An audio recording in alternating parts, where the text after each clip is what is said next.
Hi, welcome once again to M5's English language learning program, Let's Speak English. I'm Gav Duncan and I'm here on your TV to help you learn English. Now, are you sitting comfortably? Yes? Good. And are you ready for today's lesson? Yes? Good. Okay, well, let's learn English together. And hello, people. Welcome to the studio. Welcome to the show. Welcome to Friday, the last day of the standard working week. Yes, it's that day again. The end of the week has rolled around and we're ready. Well, we're almost ready to get the weekend started, aren't we? Yes, well, I know that I am, and I'm pretty sure that the crew are too. And what about you lot? You lot out there, sitting down on a comfortable sofa or a comfy chair somewhere in Hungarian TV land. I know that you're all ready for the weekend, but as you all know, there are a couple of things that we have to get out of the way before we can start the weekend. And the first thing that we have to get out of the way is, you know, don't you? Yes, sir. Yes, madam. The first thing we have to do is to check on the animals. Ah, the animals. Gusti, Margot, and that fabulously hairy friend to everyone, Nigel. Nigel, the phenomenally noisy guinea pig. Margot, the incredibly lazy cat. And Gusti, the dog with far too much energy. Now, who remembers what the situation is with the animals? Yes, that's right. In the past, I used to tell the animals what to do, didn't I? I used to use the imperative in English, the bare infinitive, the infinitive without to tell them what they had to do and what they weren't allowed to do. Gusti always has to calm down and not dance about like a mad chicken. Margot always has to make sure that she's not, that is, not blocking the TV screen. And Nigel, well, because Nigel is always so noisy, squeaking, grunting and snorting, Nigel has to be quiet for the duration of the lesson. For as long as we're doing the show, Nigel has to keep his mouth shut, his lip buttoned. But what happened after that? After I told them repeatedly what we needed them to do. That's right. I told them so many times that the information was drilled into their heads. It became a sort of reflex, just like a fire drill at school. You were taught what to do when the fire bell rang, and you weren't taught once, but you were taught again, and again, and again, and again, and again. You were taught so many times because the teachers wanted this to be drilled into you. They wanted this to become second nature, something that you would do immediately without thinking. They drilled you so that it became a reflex. That's what they wanted to do. They wanted a reflex.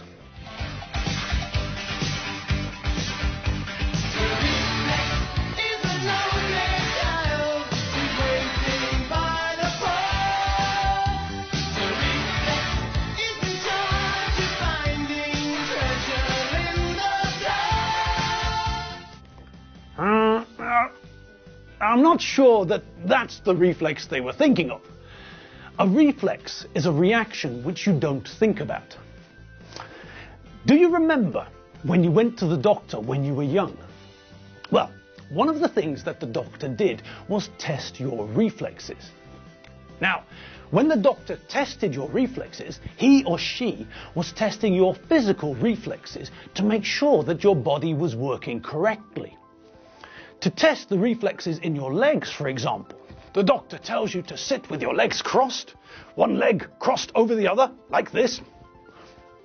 Now, after you crossed one leg over the other, the doctor would take a small rubber mallet and hit your leg just below the knee. And I bet you all know what a mallet is, don't you?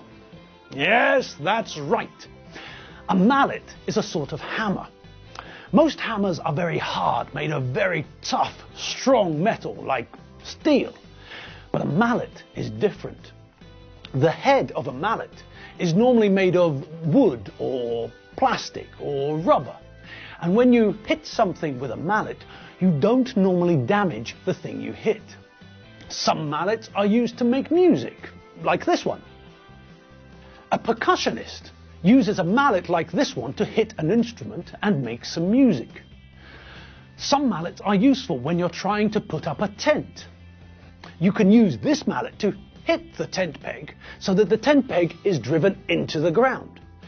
Because the mallet has got a rubber head, it won't damage the tent peg. Now, the mallet that the doctor uses to test your reflexes has also got a rubber head. The doctor doesn't test your reflexes with something like this. That would be too painful. No, the doctor uses a mallet like this one. And the doctor uses the mallet to hit just below your knee, like this. And if everything's okay, then your leg jerks. It jumps a little bit.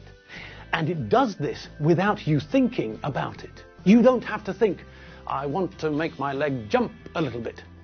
In the case of a reflex, you don't think about it. You don't send a message from your brain to your leg. It just happens naturally, automatically, without thinking. And in the same way, when something is drilled into your head, when you're told over and over and over and over again, when the teachers drill you in what to do when the fire bell rings, all of these things become reflexes. They become second nature to you. They become things that happen automatically without the need for you to think about them. All right. So that's what happened to the animals. I drilled them so many times that they learnt what they had to do when it was English lesson time. And eventually, they didn't have to be told. They knew what to do.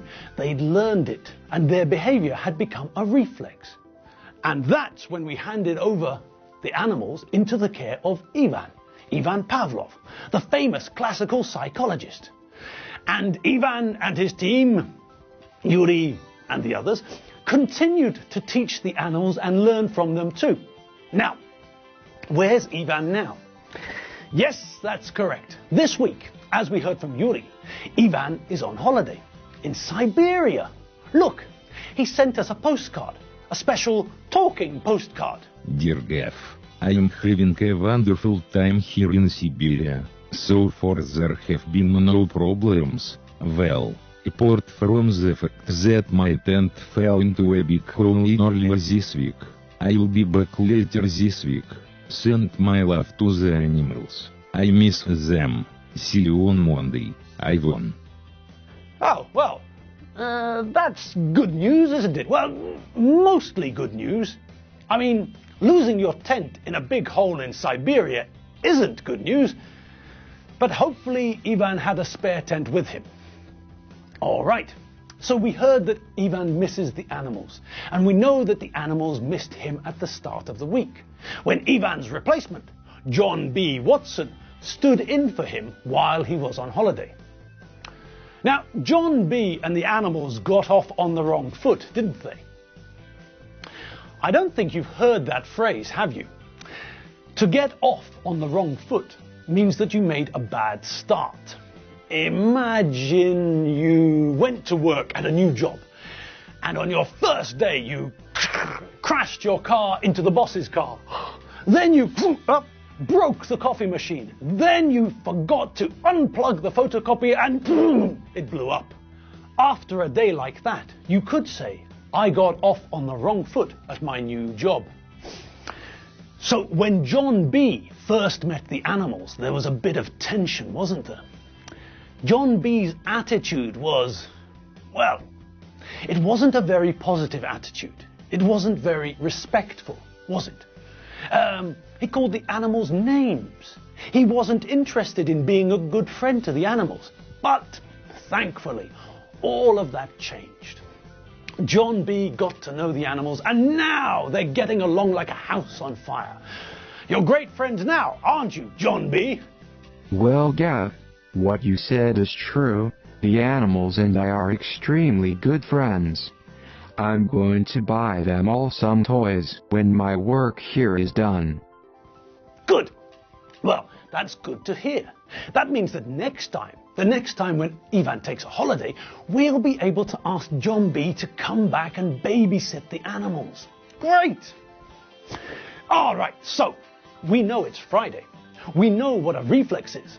We know how Ivan's holiday is going. We know that John B and the animals have developed a close relationship. But we still need to check out what's going on with the Benchfields, don't we? Yes, that's right. It's time to see what the Benchfields are up to. Benchfields, here we come. Right.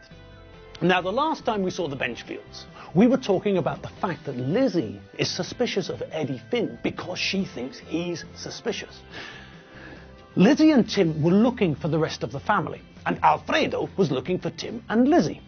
Alfredo left John and Doreen in the fruit and veg section of the supermarket while he went off to try and find the other kids. Where on earth can they be? Lizzie! Tim! Lizzie! Tim! They've been gone for ages now. Oh, hang on. I'm in the cheese section, aren't I? Oh, well, I suppose I'd better get some cheese. Doreen and John are still in the fruit and veg section, and God only knows where Tim and Lizzie are. I'd better get the cheese myself. Okay, so let's get some of this. What's this? Oh, Edam. I like Edam. And let's get some cheddar and some soft cheese too, probably. I'll get some camembert. Oh, and Mary likes brie. I'd better get some brie too. Ah, and what about the pasta? We'll need some pecorino for the pasta. Now, where's the pecorino? Oh, I can't see it. Oh, hang on. There's a shop assistant. Excuse me? Excuse me? Can I help you, sir? Yes, I'm looking for the pecorino.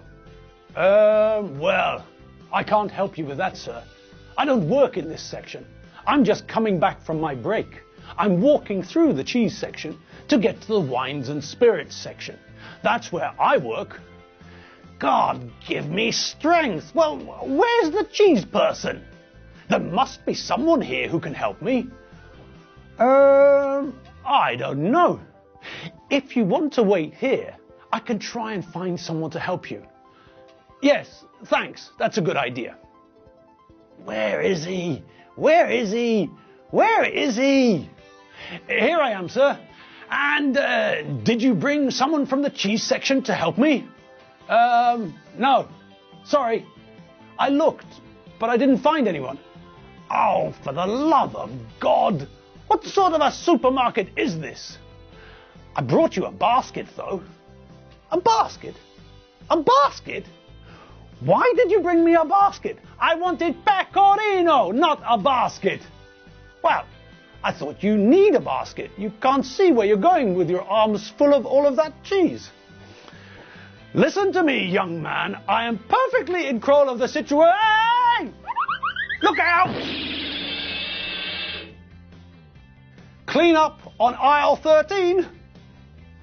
Well, blimey, that didn't work out very well for Alfredo, did it? He was too impatient to wait for John and Doreen, and so he started to collect some shopping on his own, in his arms. Now, normally this isn't a problem, is it? But what did Alfredo do wrong? Yes, that's right. He tried to carry too much. His arms were full of cheese. The cheese was piled up so high that he couldn't see. And then he fell into the cheese display. Poor Alfredo. Now he's got to get out of the cheese display, and the shop assistant will have to clean the cheese aisle. Oh well, never mind.